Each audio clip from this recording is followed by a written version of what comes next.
de l'Afrique du Sud moderne. Nelson Mandela était un ardent défenseur mondial de la justice et de l'égalité respectée dans le monde entier. Son sens exemplaire de courage et de la compassion continue d'être une source d'inspiration pour tous. De l'Assemblée générale reconnaît les valeurs défendues par Nelson Mandela ainsi que son dévouement au service de l'humanité qu'il a manifesté dans le règlement des conflits armés, la réconciliation,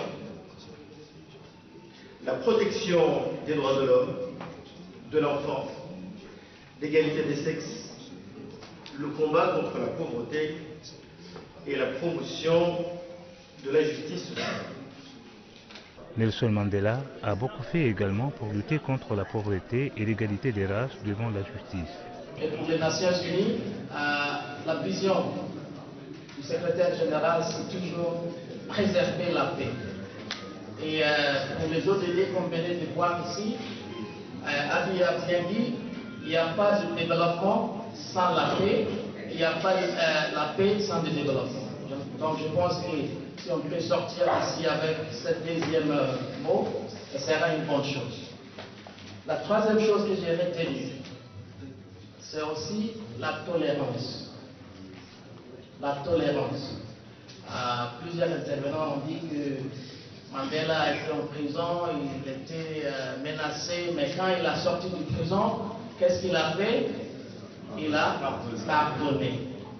Donc la tolérance est vraiment importante pour le développement, pour la préservation de la paix et surtout pour la jeunesse de ces beaux pays. Devenu une inspiration pour les jeunes du monde entier, Mandela continue de vivre dans les esprits des Sud-Africains et pour les jeunes du monde moderne.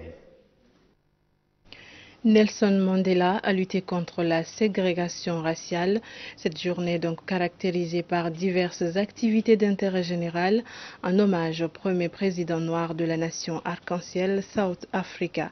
Récit de Salima Ahmed Ali.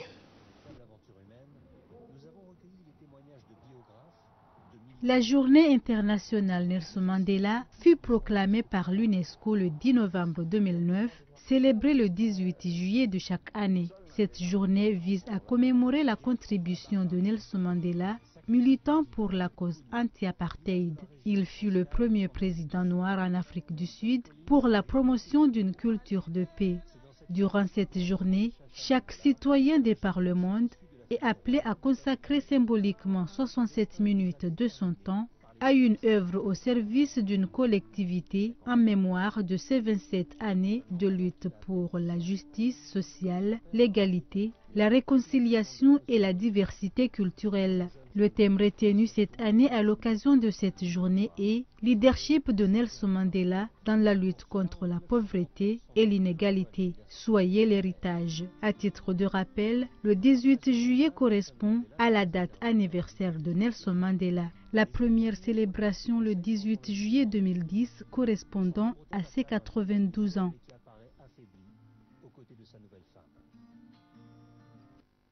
Autre volet de l'actualité, le mouvement Badili Comore a convié la presse ce mercredi à Moroni pour une sensibilisation sur le référendum prévu au 30 juillet prochain.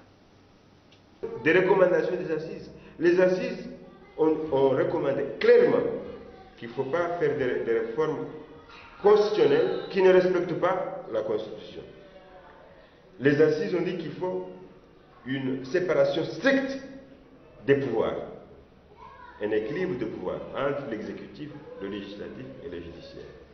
Et les assises, ils disent qu'ils ont recommandé une réforme de la tournante, mais ont suggéré qu'en aucun cas on ne peut pas remettre en cause l'autonomie des îles.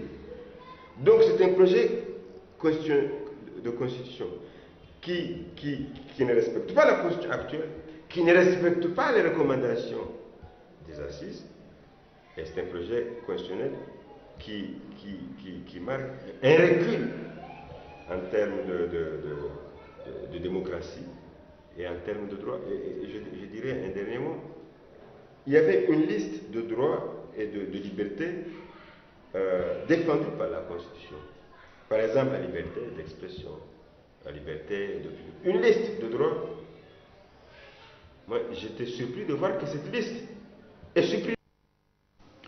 Meeting organisé ce mardi dans la région de Ouachili. C'est une rencontre qui entre justement dans le cadre du référendum. Récit de Fatima Ahmed. C'est dans cette place Changani de Kambani dans la région de Ouachili qu'a eu lieu ce meeting de sensibilisation pour le oui. Dans une ambiance aux couleurs de fête que les participants à ce grand événement ont manifesté leur satisfaction par rapport à la participation massive de la population de Ouachili d'Imani. Dans son discours, le notable sultan Abdelaziz Mohamed Youssouf a fait savoir à l'assistance que les habitants de Ouachili d'Imani reconnaissent les nombreux efforts entrepris par les autorités compétentes à leur égard. Pour le vice-président Moustadrouane Abdou, il a fait état lors de son intervention que changer une constitution est obligatoire quand les responsables sont animés de bonne foi pour le développement du pays. Du côté de Dr Sounad Atman, il a montré à l'assistance qu'il n'y a pas à s'inquiéter car la victoire en faveur de oui va l'emporter. En Gazidja comme dans les autres îles, dans les grands espaces publics, les campagnes pour le oui battent leur plein. C'est le cas de Kambani dans la région de Ouachili.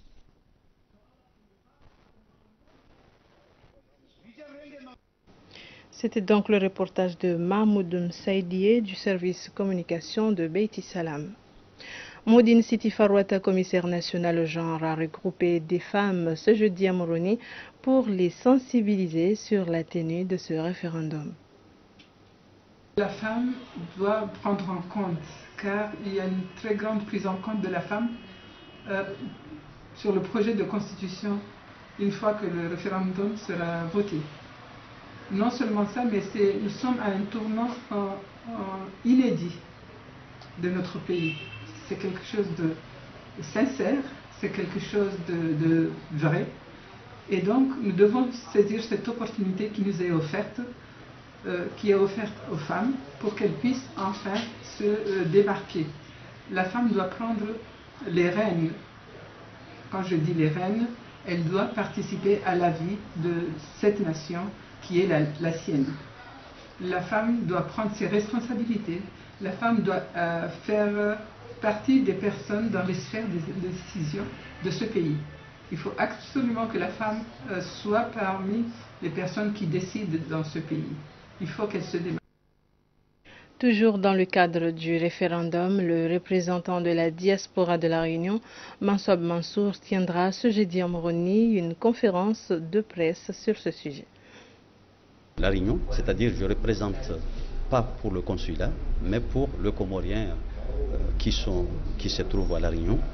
C'est-à-dire nous venus ici pour soutenir le projet de loi de la Constitution qui fera le 30 juillet. Donc nous sommes pour le oui, c'est-à-dire nous on a adhéré parce qu'on a travaillé pour la nouvelle loi. Donc aujourd'hui nous sommes très heureux que le président de la République a montré sa détermination parce qu'aujourd'hui on peut faire les assises et de négliger, de ne pas le faire. Donc aujourd'hui nous sommes confiants que le président de la République a un changement horizon 2030, donc nous l'accompagnons jusqu'à que ce pays voit une émergence, que tout le Comorien sera très content pour la nouvelle constitution. Dès demain, nous ferons conférence de presse, qu'on invite tous les journalistes, télévision, radio et tout le monde pour être ensemble, pour expliquer pourquoi les Comoriens qui sont à l'étranger, ils sont soutenus. Pourquoi soutiennent-ils le référendum? Nous le saurons demain à travers leur conférence de presse. Une conférence de presse tenue ce mardi à Moroni par les responsables de la société Comore Télécom au lendemain du lancement officiel du système GSM 4.5G. À en croire le directeur technique de cette institution, l'utilisation de ce nouveau service dépendra bien sûr de la capacité du téléphone et de la région où l'on se trouve. Le directeur général nous en parle davantage. Effectivement, nous nous sommes préparés à ça. J'ai des techniciens au sein de la société qui peuvent prendre effectivement cette mission. Et mon objectif, c'est de faire en sorte que l'ensemble de la population, ou la majorité de la population, soient des clients de Comores Telecom. Pas parce que uniquement ils sont des Comoriens, pas parce que uniquement ils nous aiment bien. Et effectivement, ils nous aiment bien, parce qu'ils ont résisté à cette concurrence. Ils ont la confiance, effectivement. Mais nous, de notre côté, on doit mettre toute la stratégie commerciale en place pour que tous ces clients-là continuent à être avec Comores Telecom. Au terme de 10 ans d'engagement pour contribuer à l'amélioration du système de santé aux Comores, l'Agence française de développement AFD a convié le public ce mardi à l'Alliance française de Moroni pour le vernissage d'une exposition qui relate son parcours et les actions menées dans ce domaine. Reportage de Samir Abdelwahid et Ahmed Nassor.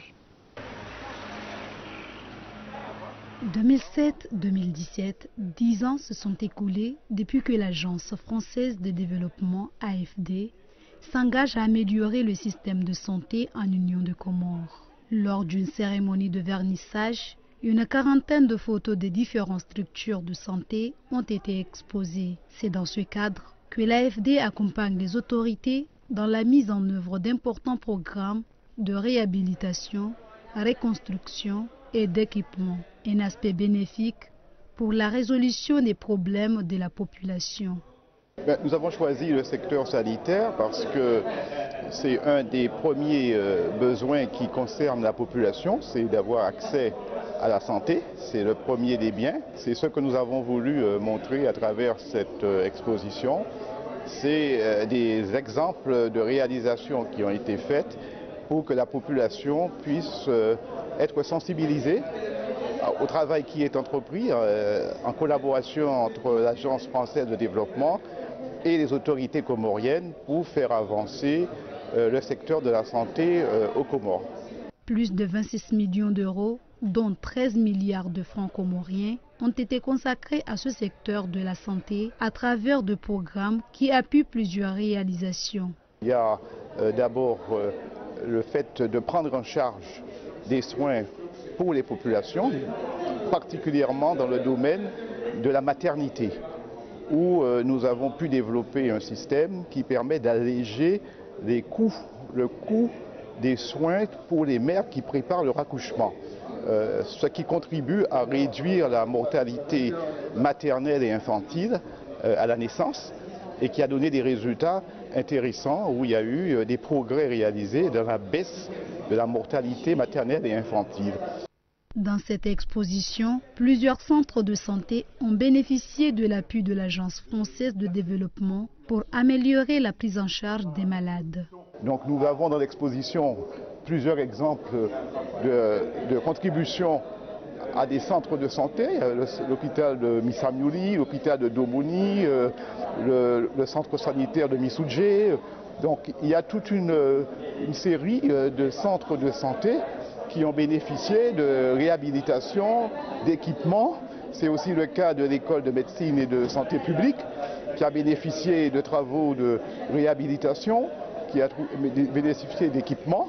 Il est à souligner qu'au cours de 10 dernières années, l'AFD, à travers l'accompagnement du gouvernement au système sanitaire, a enregistré des résultats favorables au niveau de la réduction de la mortalité maternelle et infantile. L'amélioration d'infrastructures sanitaires et de nombreux agents de santé ont également bénéficié de formations de qualité et de bourses. L'AFD a mis l'accent avec les autorités sur les maladies non transmissibles telles que le diabète. À travers le programme PASCO, l'AFD finance des études dans le domaine sanitaire. C'est ainsi que s'achève cette édition. Merci de nous avoir suivis. Bonne suite de programme sur ORTC.